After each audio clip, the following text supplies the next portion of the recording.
Et si tout ce que l'on vous a appris sur Dieu était incomplet? Imaginez un instant que l'histoire que nous connaissons, transmise depuis des millénaires, ait été volontairement tronquée, manipulée, effacée. Imaginez qu'au tout début de la foi, il n'y avait pas un seul Dieu, mais un couple divin. Aujourd'hui, je vais vous raconter une vérité oubliée. Une vérité si dérangeante, si profondément enfouie sous des siècles de silence, qu'elle a été volontairement effacée des textes sacrés. Voici l'histoire cachée d'Ashéra, l'épouse de Dieu. Une déesse puissante, mystérieuse, vénérée à égalité avec Yahweh, avant d'être effacée de la mémoire collective. Ce récit n'est pas une fiction. C'est une exploration fascinante entre les fragments d'anciens manuscrits, les découvertes archéologiques oubliées et les indices que les scribes ont tenté de dissimuler.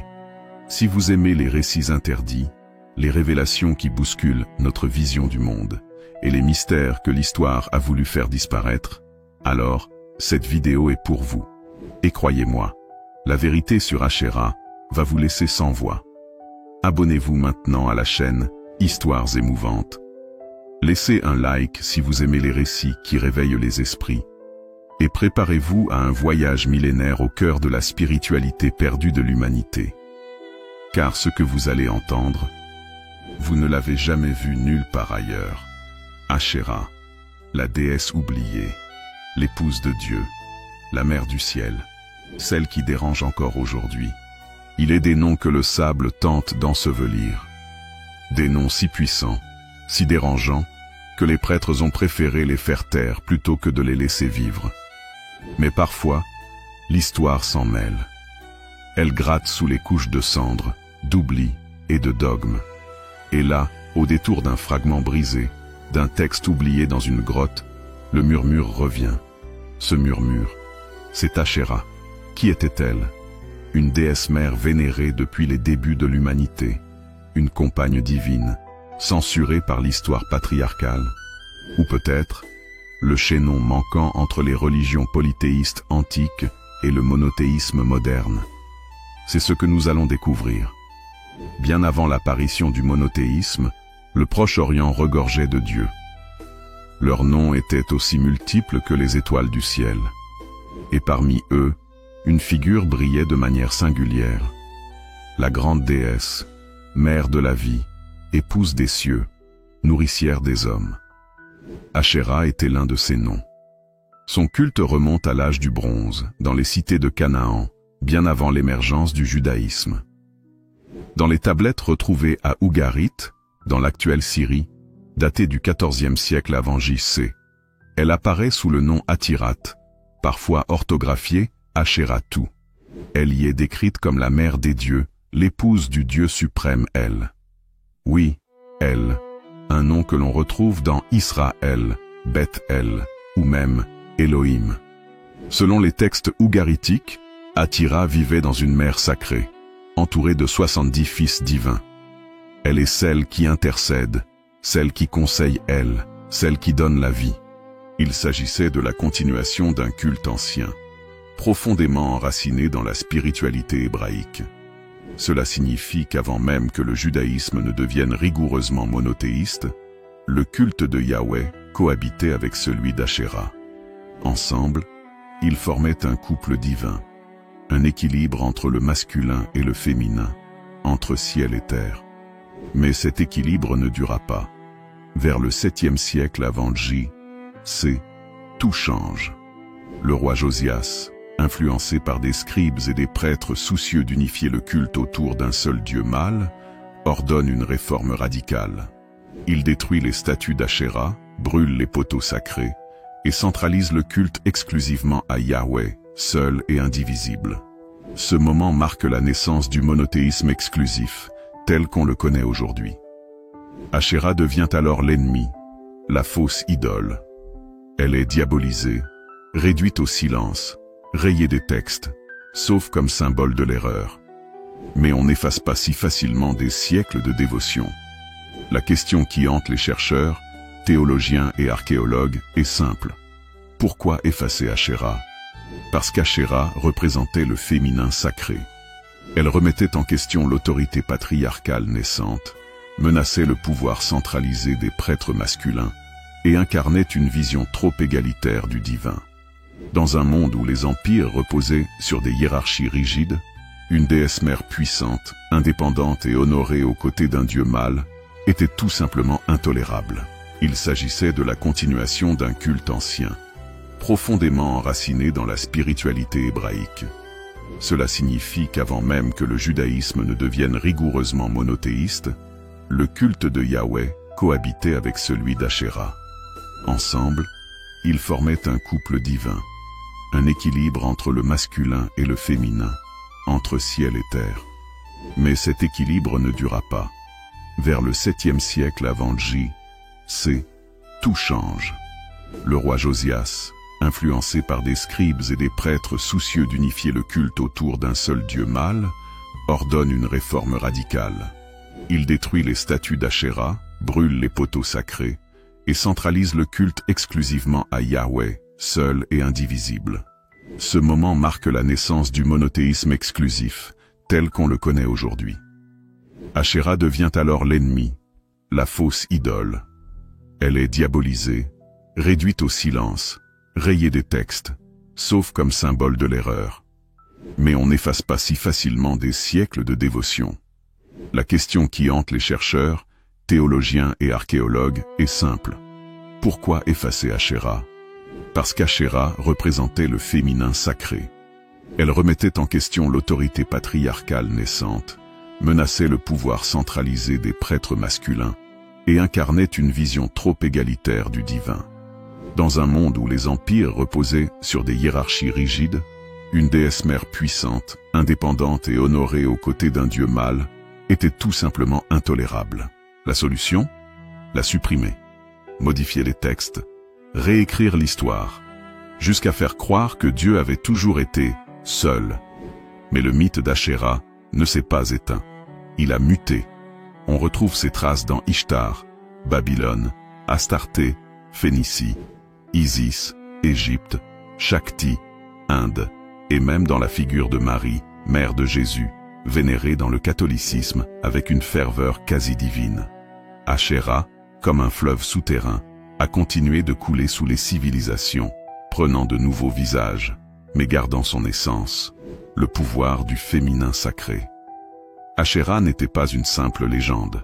Elle fut une réalité spirituelle pour des milliers de fidèles, une déesse adorée, priée, honorée, et surtout, l'épouse de Dieu, dans une époque où le divin était encore perçu comme une union entre deux forces complémentaires.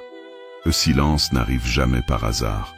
Dans l'histoire d'Ashéra, ce silence est un cri étouffé, un feu sacré qu'on a voulu éteindre, mais dont les braises couvent encore.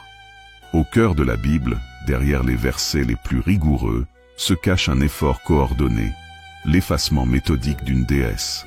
Mais pourquoi? Et surtout, comment un être divin vénéré par des générations entières a-t-il pu devenir un tabou si profond, que même son nom fut transformé en malédiction? Plongeons dans la plus grande dissimulation spirituelle de l'Antiquité. Dès les premiers livres de l'Ancien Testament, les Ashérim sont omniprésents. Ces poteaux sacrés en bois, plantés à côté des autels, symbolisent la présence de la déesse. Et bien que la Bible les condamne, elle ne nie jamais leur existence. Il ôta les hauts lieux, brisa les statues, abattit les idoles et fit couper les Ashérim. 2 Rois 18, 4. Ézéchias, Josias, Jéhu.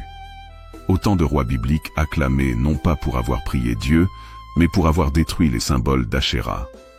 Leur acte est toujours le même, purger Juda du féminin sacré. Et pourtant, à chaque réforme, on découvre que les cultes d'Ashéra étaient encore profondément ancrés dans la population.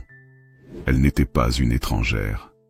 Elle faisait partie intégrante de la vie spirituelle du peuple.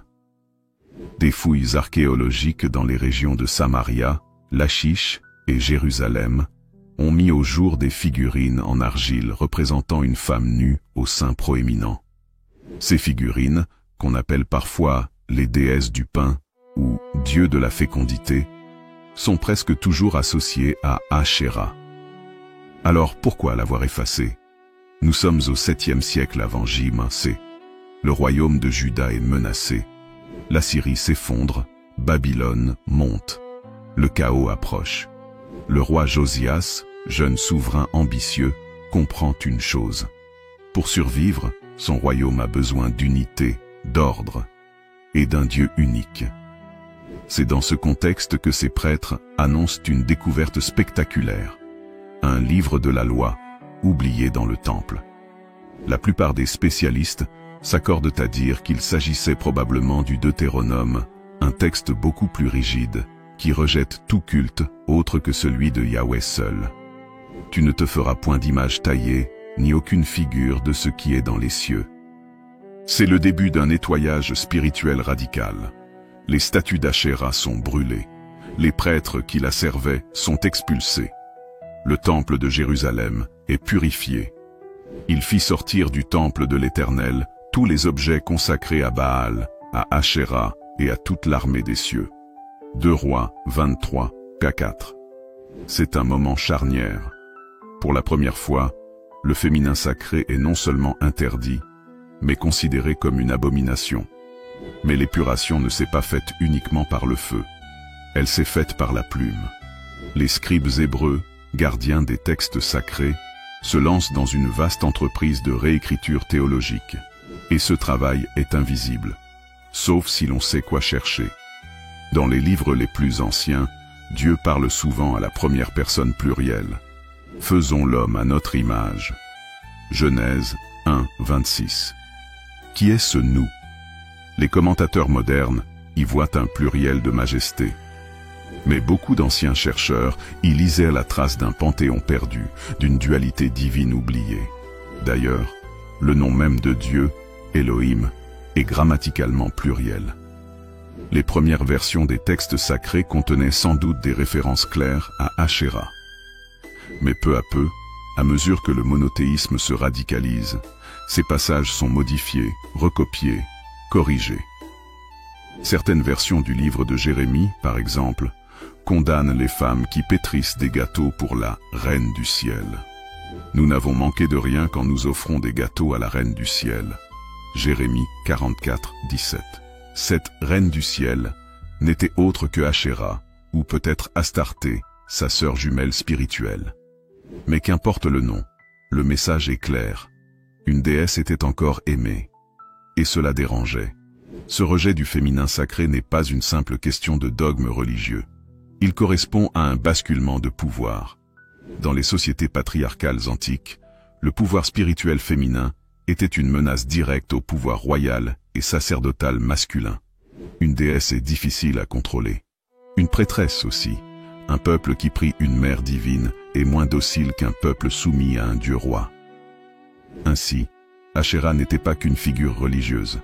Elle incarnait une autre vision du monde. Une spiritualité du cercle, de la vie, de la nature, de la fertilité, opposée à la verticalité autoritaire du Dieu unique.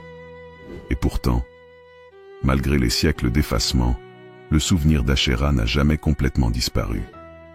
Certaines prières, transmises oralement par des femmes juives de génération en génération, contiennent encore des invocations à une figure féminine mystérieuse. Dans la Kabbale, les mystiques juifs parlent de la Shekinah, la présence divine, qui est féminine. Une émanation de Dieu, certes, mais une présence maternelle, douce, enveloppante. Beaucoup de chercheurs y voient la survivance cryptée d'Ashéra. Pourquoi tout cela importe-t-il? Parce que la disparition d'Ashéra a laissé un vide, un déséquilibre.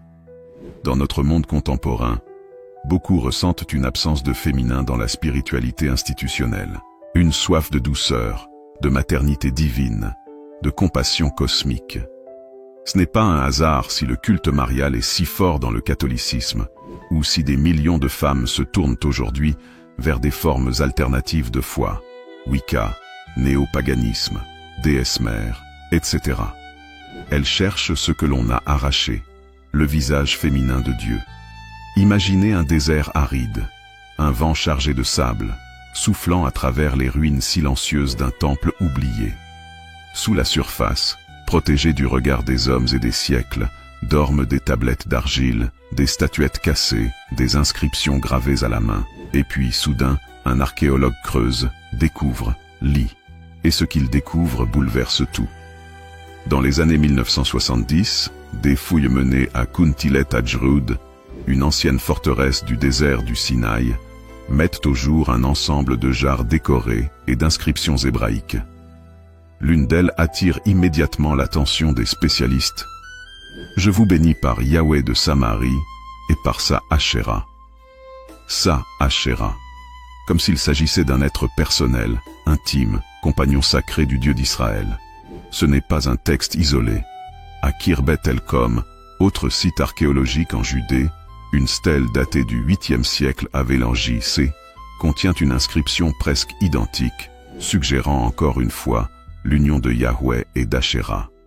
Ce ne sont plus des hypothèses, ce sont des preuves matérielles, enfouies depuis près de 3000 ans, qu'aucune réforme, aucun dogme n'a pu détruire. Dans tout le Levant antique, de Jérusalem à Megiddo, de Beersheba à Samarie, les archéologues découvrent des milliers de figurines en argile représentant une femme nue aux hanches larges, aux seins ronds, parfois tenant ses seins dans ses mains.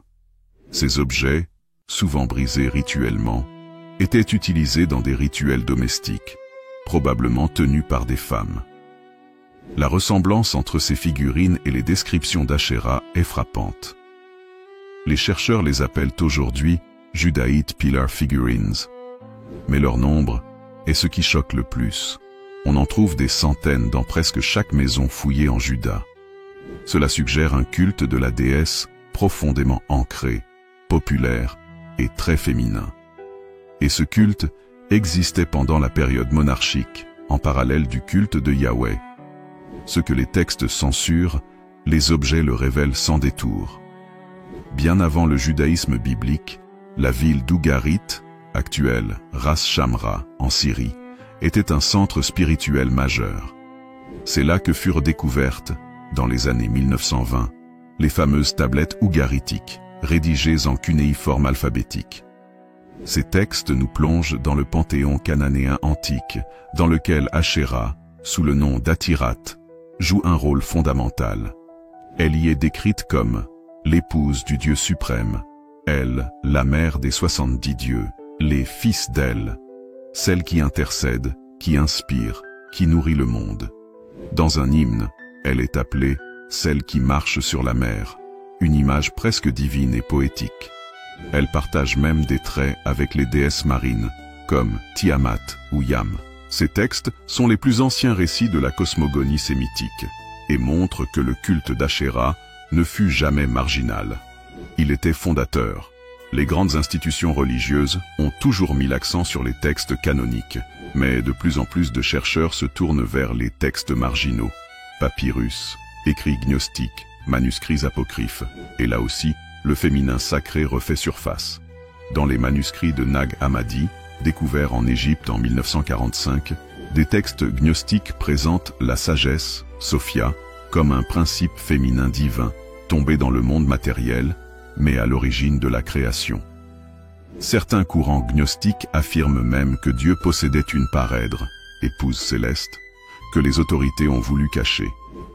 Cette entité féminine n'est jamais nommée Ashéra directement, mais les analogies sont frappantes. Dans le livre des Jubilés, un texte hébreu extra-biblique, on parle d'une reine du ciel, figure divine condamnée, mais jamais niée. Parmi les voix modernes qui ont redonné une place à Ashéra, plusieurs noms se détachent. Raphaël Patai, auteur de The Hebrew Goddess, qui rassemble des dizaines de preuves du culte d'Ashéra en Israël antique. Mark S. Smith, spécialiste du Proche-Orient ancien, qui montre comment Yahweh et elle ont fusionné, emportant Ashéra dans l'oubli. Francesca Stavrakopoulou, professeur d'exégèse, qui a largement popularisé l'idée que le Dieu de la Bible avait une épouse. Leurs recherches, bien que rigoureuses, ont été accueillies avec scepticisme ou hostilité par certains cercles religieux. Pourquoi ? Parce qu'elles ébranlent l'idée fondamentale d'un monothéisme pur et inaltéré. Mais la vérité n'a que faire des convenances.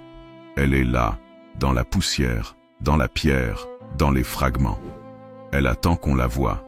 Depuis les années 2000, un mouvement se développe dans le monde entier, la redécouverte du féminin sacré. Des artistes, des chercheuses, des femmes spirituelles cherchent à réintégrer la déesse dans leur foi. Et Asherah devient un symbole puissant de cette reconquête. Elle représente l'équilibre oublié. Elle incarne la justice spirituelle entre hommes et femmes. Elle est le contrepoids au dogme patriarcal. Dans certaines communautés juives féministes, des rituels modernes sont inspirés des anciens cultes cananéens. On allume des bougies pour la divine mère. On récite des prières où Dieu est à la fois père et mère. Même chez certains chrétiens progressistes, la figure de Marie est revalorisée à travers le prisme d'Asherah. La pierre ne ment pas. Les tablettes, les statues, les inscriptions disent ce que l'histoire officielle a tenté de cacher. Asherah fut adorée. Asherah fut aimée. Et Asherah fut effacée. Mais jamais totalement. Ils ont voulu enterrer une déesse, mais ils ont oublié que les graines poussent sous la terre. Nous avons exploré la place d'Asherah dans les textes anciens, son culte effacé, ses représentations archéologiques. Elles nous concernent aujourd'hui. Elles parlent de l'équilibre du monde, des cycles de destruction et de renaissance, et d'une prophétie qui, selon certains courants ésotériques, est en train de s'accomplir. Asherah n'était pas simplement une épouse ou une divinité secondaire. Dans les traditions les plus anciennes, mésopotamiennes, cananéennes, égyptiennes, indiennes, le féminin sacré n'était pas inférieur au masculin. Il en était le miroir, le complément, le souffle. Inanna en Sumer, Isis en Égypte, Shakti en Inde, Sophia chez les gnostiques, Shekinah dans la Kabbale. Toutes ces figures ne sont pas des copies d'Asherah, mais des expressions régionales de la même énergie primordiale, celle du féminin divin. Et ce féminin divin n'a pas disparu.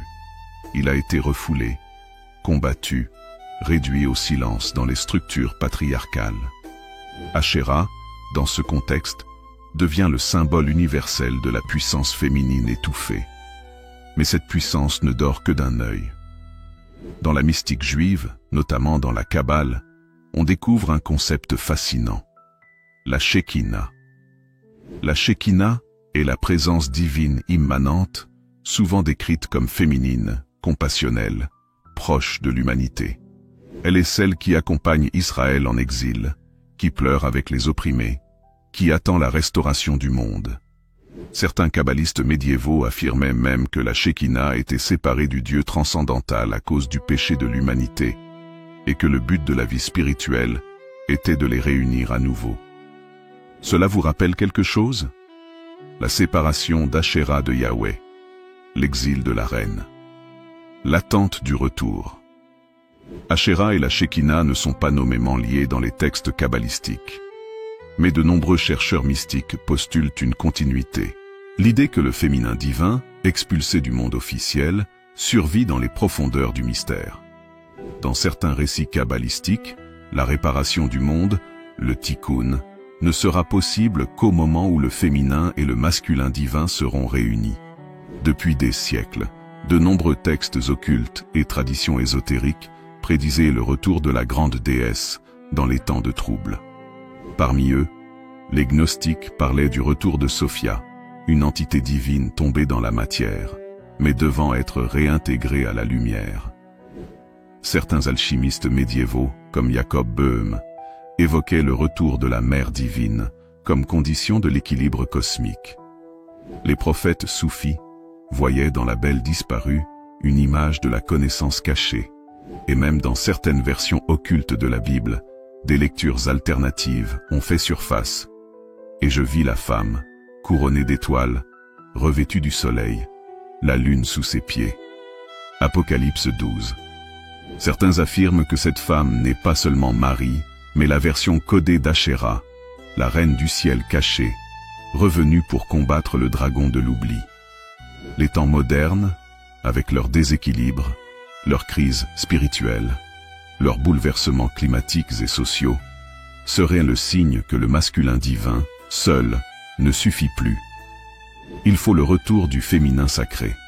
Le grand psychanalyste Carl Jung qui a étudié les archétypes dans les mythes et les religions, considérait que la figure de la déesse représentait une partie essentielle de la psyché humaine. Dans son œuvre, il explore l'idée de l'anima, la part féminine présente dans tout homme, et affirme que l'équilibre intérieur ne peut être atteint sans l'intégration de cette part. Pour Jung, le refoulement de la déesse dans les religions patriarcales a provoqué un déséquilibre psychologique collectif. Le rejet du féminin sacré a nourri la violence, l'angoisse et la perte de sens. Carl Jung, paraphrasé. Ainsi, le retour d'Asherah n'est pas seulement religieux ou archéologique. Il est psychologique, culturel, humain. C'est la guérison d'une fracture intérieure, une réconciliation entre la rationalité et l'intuition, la structure et la fluidité, le verbe et le silence. Depuis quelques décennies, l'archétype de la déesse est partout, dans les romans, les films, les jeux vidéo, les séries, dans les mouvements de développement personnel, de sororité, de guérison, dans les rêves collectifs des peuples. Asherah revient sous de nouveaux visages.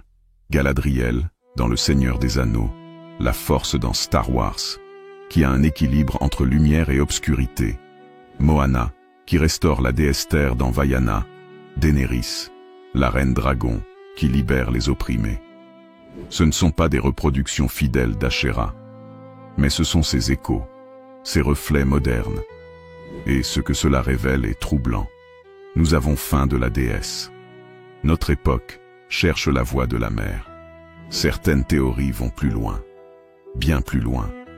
Et ce n'est plus seulement de mythologie ou de psychologie qu'il s'agit. Certains chercheurs alternatifs, historiens interdits ou médiums modernes affirment « Asherah n'est pas née à Ugarit, elle n'est pas seulement une déesse du Proche-Orient, elle est le souvenir atrophié d'une figure primordiale, peut-être liée à des civilisations antédiluviennes, voire extraterrestres. » Dans cette perspective, les fresques anciennes d'Anatolie ou de Malte montrant des déesses géantes assises seraient des souvenirs d'une époque matriarcale préhistorique. Les mythes sumériens, avec Ninursag, mère des dieux, seraient des versions dégénérées d'un mythe universel plus ancien. Et Asherah serait l'une des dernières incarnations terrestres d'un principe cosmique, la matrice universelle. Est-ce du mysticisme, de la science-fiction, ou une mémoire collective réprimée, mais toujours présente dans nos gènes? Le retour d'Asherah n'est pas une légende. C'est un processus déjà en cours. Partout dans le monde, des femmes et des hommes redécouvrent la spiritualité au féminin. On parle d'éco-spiritualité, de sacralisation du corps, de rites anciens remis au goût du jour, dans le respect, et parfois même dans la science. Les religions patriarcales perdent du terrain. Le besoin d'un équilibre sacré entre féminin et masculin devient urgent, vital, spirituel. Et voici peut-être la véritable prophétie d'Asherah. Je reviendrai lorsque l'homme aura oublié comment écouter, et je parlerai à nouveau, dans le rêve des enfants, dans les larmes des femmes, dans les pierres anciennes. Je ne suis jamais morte. J'attendais que vous soyez prêts. Asherah a été effacée des livres, brisée en figurines, chassée des temples.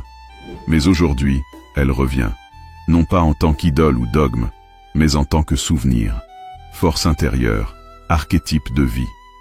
Elle n'est pas seulement la compagne de Dieu, elle est la moitié oubliée du divin, et voilà. Vous êtes arrivé au bout de cette incroyable exploration. Si vous êtes resté jusqu'ici, c'est que quelque chose en vous, peut-être profondément enfoui, a vibré au nom d'Asherah, à cette mémoire oubliée, à ce souffle du sacré que l'on pensait perdu. Merci. Vraiment, merci du fond du cœur d'avoir pris ce temps, dans un monde qui va trop vite, pour écouter une histoire ancienne, mystérieuse, parfois dérangeante, mais toujours porteuse de sens. Merci à vous, qui regardez, qui commentez, qui partagez. Votre curiosité, votre soif de savoir, votre ouverture d'esprit, c'est ce qui donne vie à cette chaîne. Et si cette vidéo vous a touché, ne serait-ce qu'un peu, laissez un like, un mot en commentaire, ou un simple geste de soutien. C'est grâce à vous que nous pouvons continuer à raconter ces histoires que le monde a tenté d'oublier. N'oubliez pas de vous abonner à Histoires émouvantes, car d'autres récits bouleversants, des vérités cachées, des mythes interdits et des destins oubliés vous attendent. Et qui sait, peut-être que la prochaine histoire changera à nouveau votre regard sur le monde. À très bientôt, et souvenez-vous, ce que l'on oublie finit toujours par nous retrouver.